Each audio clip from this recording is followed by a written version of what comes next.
Very good afternoon, student of class 12. This is the part 7 of banking system, and today I will do with selective credit control method.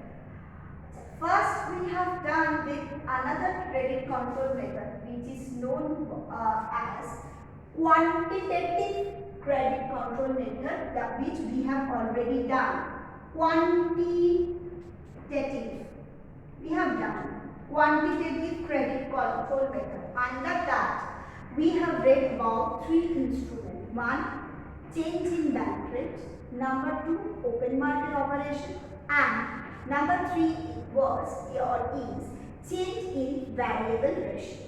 Okay, among three, change in variable ratio is one of the suitable method to control the credit created by the commercial bank. It is the one of the most suitable method in India, which RBI often follows to regulate the credit of commercial banks. Okay. Apart from that, there is another system or another method through which RBI also controls the credit created by commercial banks. But there is a difference between two systems. This system is known as selective credit control method. The word selective has great significance. What does it mean? Under this system, RBI doesn't have the motive to control the entire credit created by the banking system. Okay, they will not put the regulation or put certain norms through which the entire volume of credit created by the commercial bank gets reduced. Instead of that, they put regulation on providing credit by the commercial bank on certain sectors. Means what? Suppose there are many economic sectors. Take an example. One is industry, another one is agriculture. As agriculture is not too much profitable like industrial sector, so RBI decided that more amount of credit should be given to the industrial sector for their expansion, whereas the credit volume should be reduced or it should be curtailed in case of agricultural sector. So here the central government is prioritizing the economic sector and accordingly giving the instruction to the commercial banks which have to be followed. Am I clear? If the instruction is like that to discourage the agricultural sector by providing lesser amount of credit, if this is the direction has been given by RBI, then all the commercial bank has to follow this. Okay, so RBI first decide which is the good sector, which is the bad sector. The RBI restrict the volume of credit of those sectors which are not too much productive in nature, which they have done as bad economic sector. Good means which are highly productive, where from the government in future can earn substantial amount of revenue, and the direction of RBI will be like that, and it forces or compels the commercial bank to follow that guidelines.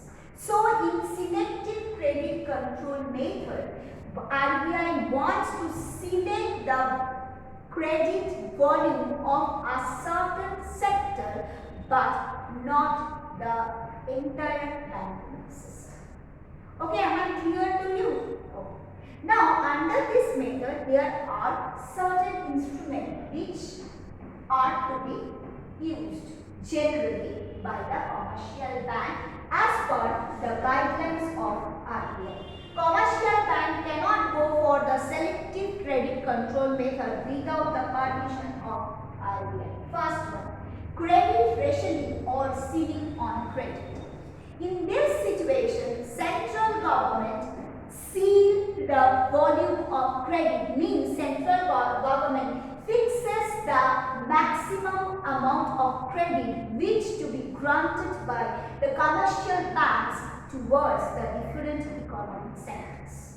Am I clear? So more than that level, commercial banks are not allowed to provide any credits.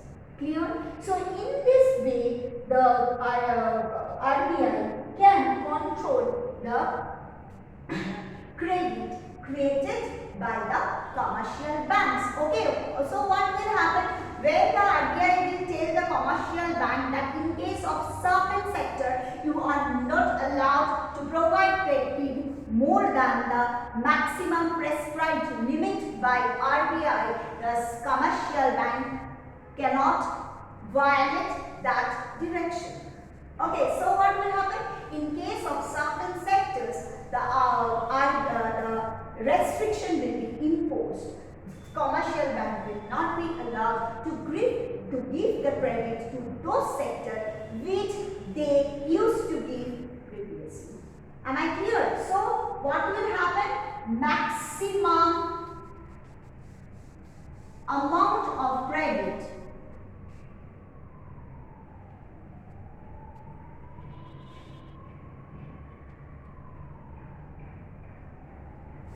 should be prescribed.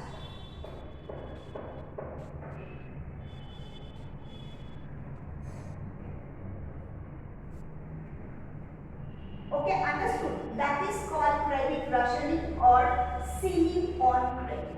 Okay, understood. This second point we have to understand very properly, that is regulation on margin requirement. Very, very important. First, we should know what is called margin. Now see.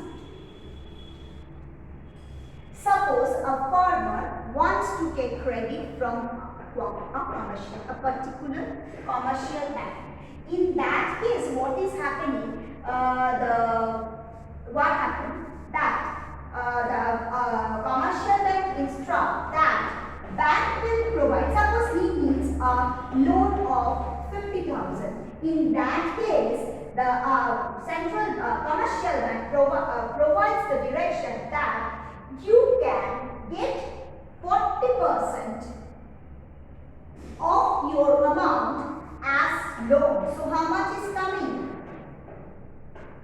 40% of 50,000, 20,000. This means the commercial bank is directing to the farmers that if you want to take a loan of 50,000, bank can only finance you 20,000.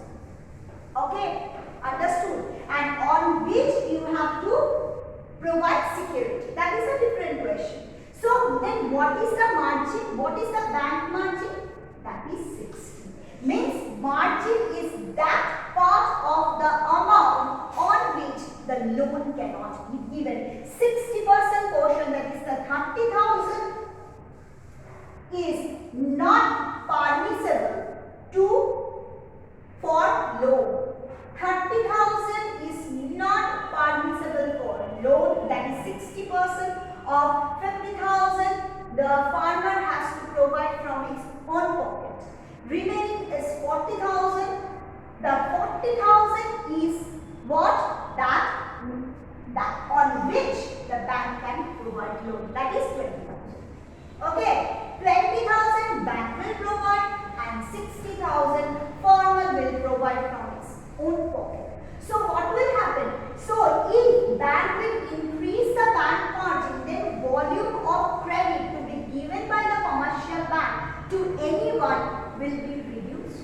Okay, so the regulation of credit margin, the amount, the rate of credit margin of the commercial bank will be determined by the central bank depending on the economic situation. Okay, if the economic situation is good, it is upward moving, then what the central bank will do? Central bank will reduce the can be, if it is a good situation, it can be 40 and it will be 60, means 60% of that amount will be granted by the commercial bank in forms of loan. In that time